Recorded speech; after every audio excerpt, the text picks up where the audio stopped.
নমস্কাৰ এডিআৰই আৰু আসাম পুলিচৰ উপযোগী হোৱাকৈ আপোনালোকলৈ আজি কেইটামান কুৱেশ্যন এনচাৰ লৈ আহিছোঁ আৰু আপোনালোকৰ কিমানটা শুদ্ধ হৈছে বা কিমানটা ভুল হৈছে তলত কমেণ্ট কৰি জনাব। কুৱেশ্যন নম্বৰ 1, তলৰ কোনবিধ ধাতু আটাইতকৈ কোমল? ইয়াত দিয়া অপশ্যনকেইটাৰ ভিতৰত শুদ্ধ উত্তৰটো হৈছে অপশ্যন ডি লিথিয়াম।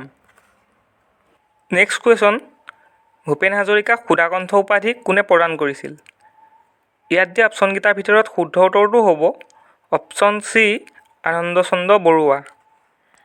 ইয়াৰ পাছৰটো কুৱেশ্যন হৈছে গৰমপানী বন্যপ্ৰাণী অভয়াৰণ্য অসমৰ কোনখন জিলাত আছে? ইয়াত এতিয়া শুদ্ধ উত্তৰটো হ'ব option A Karbi Anglong. Next question, বায়ুমণ্ডলৰ কোনটো স্তৰত উৰাজাহাজ চলাচল কৰে? ইয়াত দিয়া অপশ্যনকেইটাৰ ভিতৰত শুদ্ধ উত্তৰটো হ'ব অপশ্যন বি ষ্ট্ৰেটস্ফিয়াৰ। ইয়াৰ পাছৰটো প্ৰশ্ন হৈছে 2024 চনৰ পেৰিছ অলিম্পিকত ভাৰতৰ কিমানগৰাকী খেলুৱৈয়ে প্ৰতিনিধিত্ব কৰিছিল? ইয়াৰ উত্তৰটো হ'ব অপশ্যন বি 117 জন। নেক্সট কুৱেশ্যন, তলৰ কোনখন ৰাজ্যৰ সমাজ ব্যৱস্থা মাতৃতান্ত্ৰিক? ইয়াৰ উত্তৰটো হৈছে অপশ্যন এ মেঘালয়। ইয়াৰ পাছৰটো প্ৰশ্ন হৈছে নাট্যশাস্ত্ৰ কোনে ৰচনা কৰিছিল? ইয়াত দিয়া অপশ্যনকেইটাৰ ভিতৰত শুদ্ধ উত্তৰটো হ'ব অপশ্যন ডি ভৰতমুনি। নাট্যশাস্ত্ৰ ভৰতমুনিয়ে ৰচনা কৰিছিল। ইয়াৰ পাছৰটো প্ৰশ্ন হৈছে প্ৰাৰ্থনা সমাজ কোনে প্ৰতিষ্ঠা কৰিছিল? ইয়াত দিয়া অপশ্যনকেইটাৰ ভিতৰত শুদ্ধ উত্তৰটো হ'ব অপশ্যন বি কেশৱ চন্দ্ৰ সেন। ইয়াৰ পাছৰটো প্ৰশ্ন হৈছে অসম ছাত্ৰ সন্মিলনৰ মুখপত্ৰখন কি আছিল? ইয়াত দিয়া অপশ্যনকেইটাৰ ভিতৰত শুদ্ধ উত্তৰটো হ'ব অপশ্যন এ মিলন। ইয়াৰ পাছৰটো প্ৰশ্ন হৈছে যুক্তৰাষ্ট্ৰৰ গৃহভূমি বুলি কোনখন দেশক জনা যায়? ইয়াত এতিয়া শুদ্ধ উত্তৰটো হ'ব অপশ্যন বি আমেৰিকা। এইটো হৈছে বহুত ইম্পৰ্টেণ্ট প্ৰশ্ন।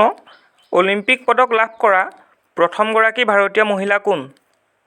ইয়াত যিকেইটা অপশ্যন দিয়া আছে তাৰ ভিতৰত শুদ্ধ উত্তৰটো হ'ব অপশ্যন চি কৰ্ণম মল্লেশ্বৰী। ইয়াৰ পাছৰটো প্ৰশ্ন হৈছে জয়মতী ছবিখনে কিমান চনত মুক্তি লাভ কৰিছিল? ইয়াত শুদ্ধ উত্তৰটো হ'ব অপশ্যন চি 1935 চনত। ইয়াৰ পাছৰটো প্ৰশ্ন হৈছে প্ৰথম অসমীয়া আংশিক ৰঙীন ছবিখন কি?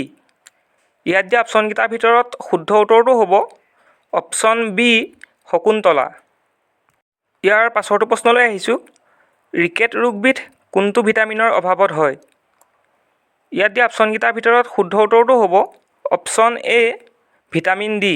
ভিটামিন ডিৰ অভাৱত ৰিকেট ৰোগবিধ হয়।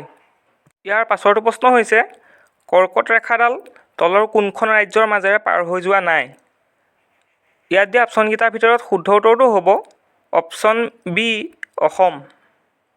নেক্সট কুৱেশ্যন, মানৱ অধিকাৰ দিৱস কোন তাৰিখে পালন কৰা হয়?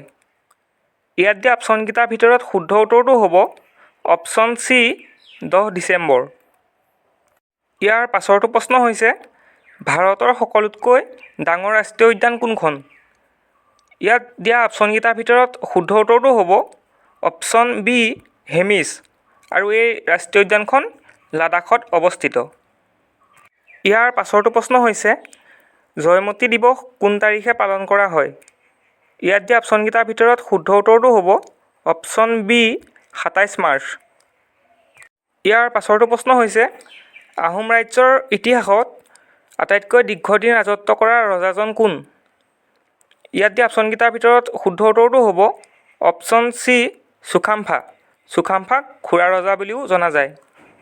ইয়াৰ পাছৰটো প্ৰশ্ন হৈছে তলৰ কোনখন জিলা BTADৰ অন্তৰ্গত নহয়? ইয়াত দিয়া অপশ্যনকেইটাৰ ভিতৰত শুদ্ধ উত্তৰটো হ'ব অপশ্যন এ তিনিচুকীয়া। ইয়াৰ পাছৰটো প্ৰশ্ন হৈছে মহাত্মা গান্ধীয়ে দক্ষিণ আফ্ৰিকাৰ নাটালত উলিওৱা বাতৰি কাকতখনৰ নাম কি? ইয়াত দিয়া অপশ্যনকেইটাৰ ভিতৰত শুদ্ধ উত্তৰটো হ'ব অপশ্যন চি ইণ্ডিয়ান অপিনিয়ন। এতিয়া আহিছোঁ একেবাৰে শেষৰটো প্ৰশ্নলৈ, নেপালৰ ৰাজধানী কি?